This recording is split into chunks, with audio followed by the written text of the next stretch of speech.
Masih Anda ikuti Prime Topic, dialog bersama DPRD Kota Semarang dengan judul Menjaga Daya Beli Masyarakat. Disiarkan dari Inspiration Space, Gedung KWU Lantai 2 Fakultas Ekonomika dan Bisnis Universitas Diponegoro Tembalang Semarang. Acara ini didukung oleh Sekretariat DPRD Kota Semarang. Oke, saya ke Pak Bambang Pramusinto lagi. Pak, tadi kan kita sudah singgung sedikit tentang kebijakan-kebijakan atau langkah-langkah yang sudah dilakukan oleh Pemkot Semarang dalam upaya untuk mengendalikan atau menjaga daya beli masyarakat.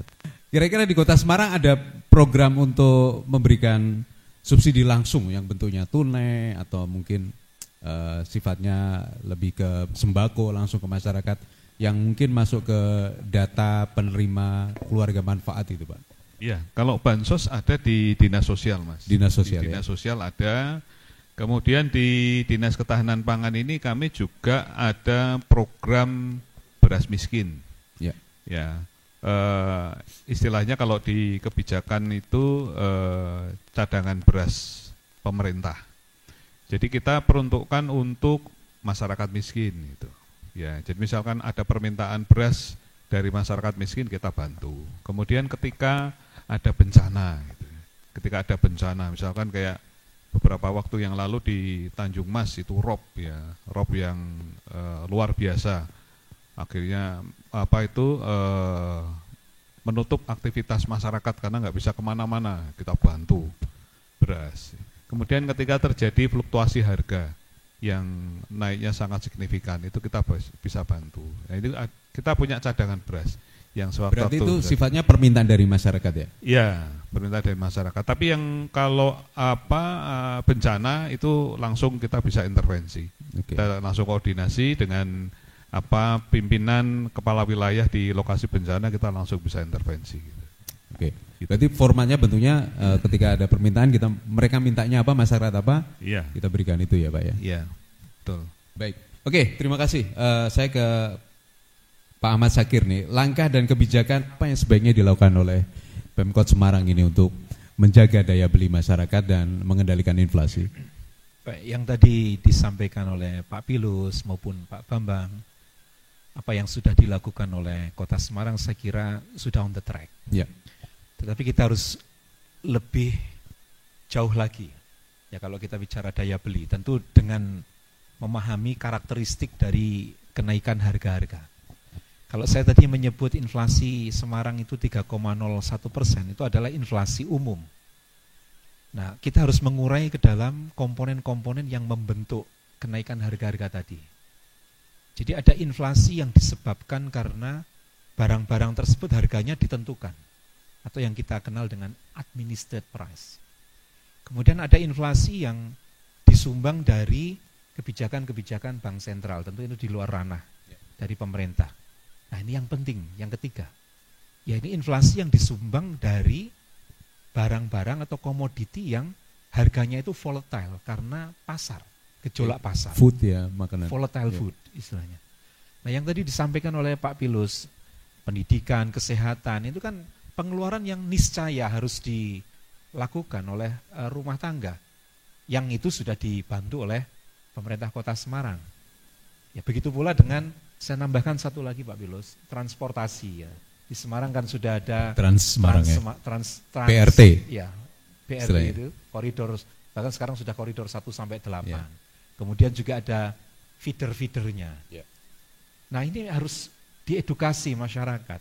Ini kan juga bentuk kebijakan yang konkret untuk membantu beban pengeluaran atas komponen biaya transportasi.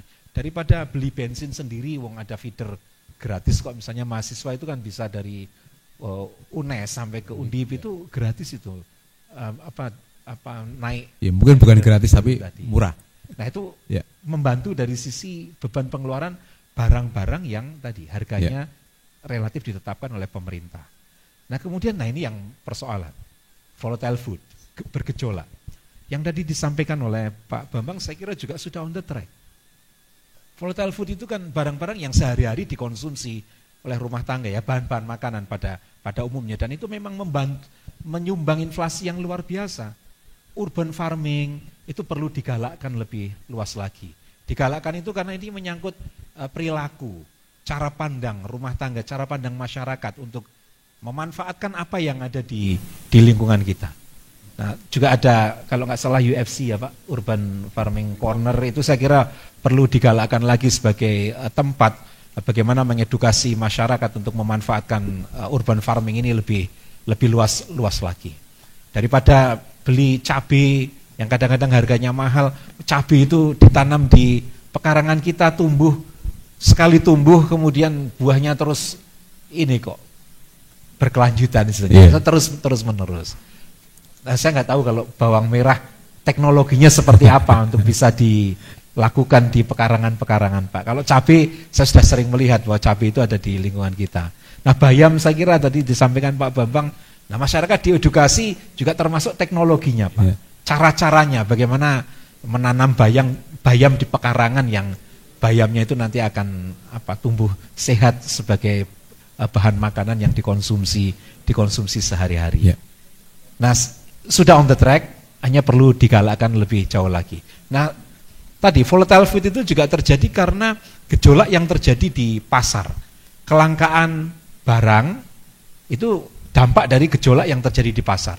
Oleh karena itu yang tadi disampaikan oleh Pak Bambang, ada program-program Pak Rahman, ini juga tentu ini sifatnya insidental ya Pak. Ketika memang terjadi gejolak harga, nah Pak Rahman ini perlu kemudian dilakukan di masyarakat yang lebih luas lagi. Jadi secara umum sudah on the track karena saya juga mengikuti perkembangan kebijakan yang dilakukan oleh Kota Semarang karena saya tadi Pak Bambang sampaikan saya juga penilai PPD ya Pak ya, penghargaan pembangunan daerah dan kebetulan Semarang selama ini diapresiasi dengan pembangunannya di daerah itu Pak. Baik, terima kasih Pak Samad Syakir. Dan sebelum ke teman-teman mahasiswa, saya ke Pak Ketua DPRD kita nih. Nah, setelah ruangan itu diberikan, Mas Pilus, kira-kira apa aja yang menjadi masukan Mas Pilus ke eksekutif, ke Pemkot, supaya ini tadi, teriakan-teriakan atau nuansa batin dari masyarakat yang, harganya kok larang, ini tambah mahal, ini bisa, dan mereka juga bisa memiliki daya beli. Monggo silakan Mas. Iya, jadi memang betul apa yang disampaikan barusan tadi.